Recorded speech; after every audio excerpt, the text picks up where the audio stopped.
அனைவருக்கும் கார்த்திகை தீப நல்வாழ்த்துக்கள். எங்கள் வீட்டில் எல்லா ப்ரிப்ரேஷனும் முடிஞ்சிருச்சு. நேற்று ஃபுல்லாக அந்த பூஜை திங்ஸ் எல்லாமே ரெடி பண்ணி வச்சுட்டேன். பூஜை ரூமும் ரெடி பண்ணிட்டேன். இன்றைக்கி அர்ஷிக்கு ஸ்கூல் இருந்துச்சு. ஸோ 11:30 போய் கூட்டிகிட்டு வந்தாச்சு.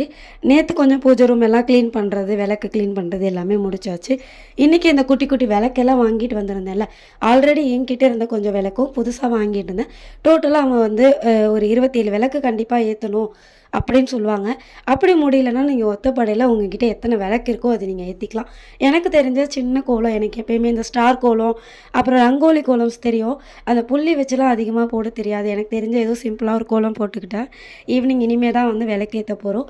அண்ணாமலை தீபம் பார்த்ததுக்கு அப்புறம் தான் வந்து நான் விளக்கேற்றுவேன் வீட்டில். எப்பயுமே இது ஆஸ் யூஷுவல் நடக்கிறது தான்.